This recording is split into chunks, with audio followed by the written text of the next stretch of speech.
안녕하세요. 뽑기오 히스토리입니다. 오늘은 뽑기오 히스토리에서 자주 만나봤던 전투 이야기 말고 또 새로운 이야기를 준비했다면서? 맞아. 너 6.25 전쟁 당시에 미국이 군인과 무기 말고 가축과 꿀벌도 보내준 거 알고 있어? 진짜? 전혀 몰랐어. 처음 들어보는 이야기야. 빨리 좀 더 자세하게 이야기해줘봐.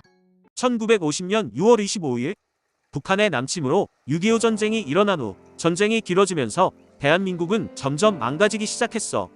논밭은 탱크와 장갑차에 의해 엉망이 되었고 피난민들에게 방치당한 가축들은 굶어 죽거나 약탈당해서 죽어갔지. 그건 우리도 다 아는 이야기잖아. 궁금하니까 얼른 본론으로 들어가자. 그래. 대신 그 전에 구독과 좋아요, 댓글 꼭 해줘야 해. 오늘 이야기의 주인공은 미국의 비정부기구 구호 개발단체인 해퍼 인터내셔널이야. 이 단체는 1952년 4월부터 닭, 종란과 젖소, 돼지, 염소 등 다양한 가축을 전쟁으로 피폐해진 한국 농촌에 보냈어. 종란이 뭐야? 종란은 수정란과 비슷한 개념으로 느껴질 수도 있지만 모계, 부계들 중 유전적인 치명적 질병인자를 가진 닭들을 제외하고 건강한 종계와 최초 혈통 고정 시의 모습을 지닌 닭들로부터 건강한 병아리를 받기 위해 계획적으로 분리 사육해서 체란한 수정란을 의미해. 그거 설명하고 있으니까 왜 우리 채널 이름이 뽑기오인지 알 것 같네. 참 재밌네. 해퍼가 보낸 가축은 전쟁으로 인해 완전히 망가진 대한민국의 축산업을 다시 일으켜 세우는 데 좋은 밑거름이 됐어. 해퍼의 활동과 목적을 함축적으로 담아낸 문구가 있는데 바로 Not a cup of milk, but a cow. 즉 우유 한 잔을 주기보다 젖소 한 마리를 보내서 기반 자체가 무너진 한국의 축산업을 다시 일으킬 수 있도록 자립을 돕자는 거지. 역사 말고 영어 발음은 조금 더 공부해야겠다. 그 가축들은 어떻게 우리나라로 들어온 거야? 6.25 전쟁이 일어나고 미국의 수송선들은 군인과 탱크, 장갑차 등 무기와 전쟁 물자를 바다 건너 한반도로 실어 날랐어. 이렇게 전쟁 물자를 싣고 태평양을 건너는 수송선에서는 특이하게도 카우보이 모자를 쓰고 가죽 부츠를 신은 목동들이 함께 탔지. 배 안에서 가축들을 보살피려면 힘들었겠다. 맞아. 이들을 초원이 아닌 바다를 건넌다는 뜻에서 원양항의 목동이라고 불렀는데 폭풍우를 뚫고 배멀미와 싸우며 부산항까지 7주간 항해를 해야 했거든. 가축들도 멀미로 나뒹굴었고 그 와중에 가축들에게 먹일 건초와 비리 더미도 날라야 했어.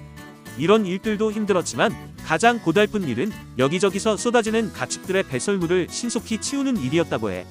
해퍼 인터내셔널은 1952년부터 1976년까지 총 44차례에 걸쳐서 젖소 897마리, 황소 58마리를 비롯해 가축 3,200여 마리를 한국에 보냈어.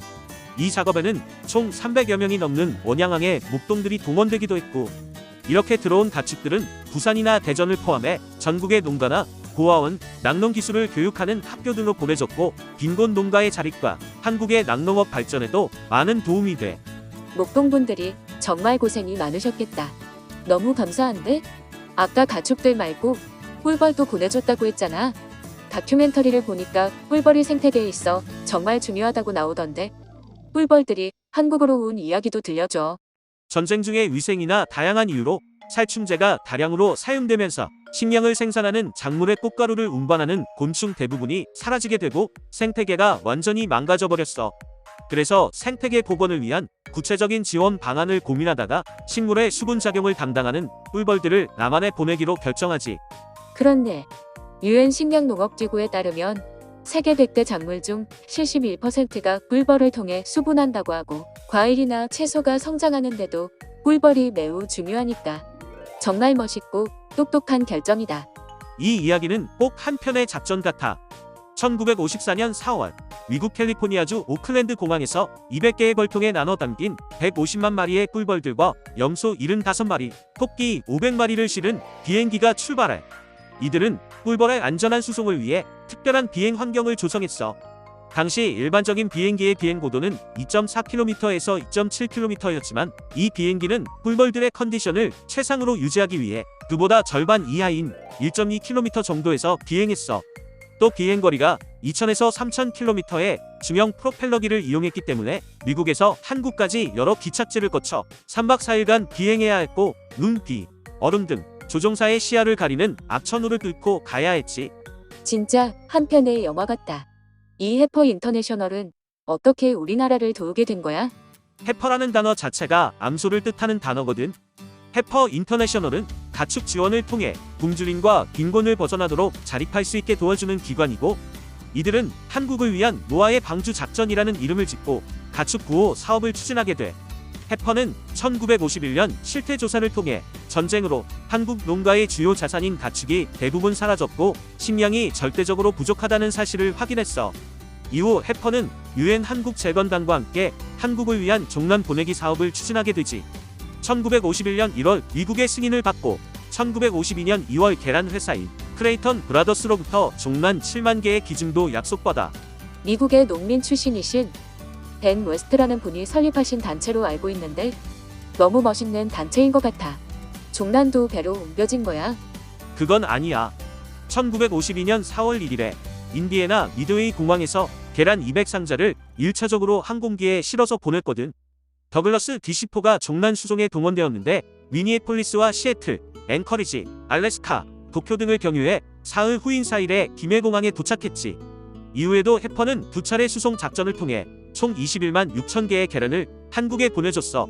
그리고 앞서 같이 살펴본 것처럼 돼지, 염소, 닭, 토끼, 꿀벌들도 들어오게 되지.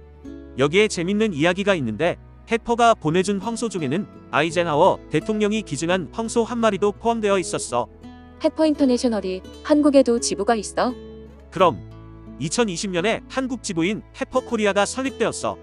해퍼코리아는 70년 전 받았던 가축 지원의 혜택을 다시 국제사회에 환원하기 위해 2021년 5월부터 네팔의 우수 품종의 한국 젖소 103마리를 보내는 캠페인을 진행했었어. 네팔 토종 소와의 종자 개량 등을 진행해서 네팔의 낙농업가에 도움을 주겠다는 구상이었지.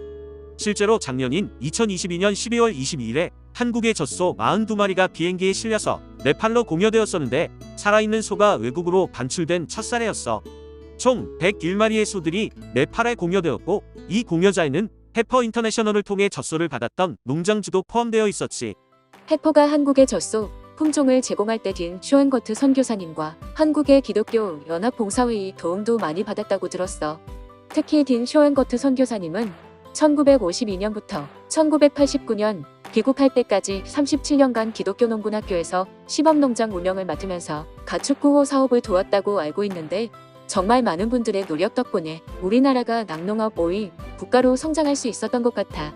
기증하는 방식이 특별했다고 들었는데 이것만 설명해주고 영상을 마무리하자. 해퍼가 젖소를 농가에 기증할 때는 대출 형식을 사용했어. 젖소를 기증하고 첫 새끼를 낳으면 연합봉사회를 통해 다른 농가에 제공하는 패싱 온 더 기프트, 선물 이어가기 방식이었던 거지. 우리나라도 결국 이렇게 성장해서 네팔에 젖소를 보냈으니 우리가 국제사회와 해퍼로부터 받은 선물을 이어갔다고 볼 수 있겠네. 꿀벌이나 원양항의 목동, 기독교연합봉사회 등 자세한 이야기들은 후에 쇼츠로 제작해 줄 테니 거기서 또 만나자. 쇼츠가 올라오면 바로 만날 수 있도록 구독과 좋아요, 댓글 꼭 잊지 마. 그럼 안녕.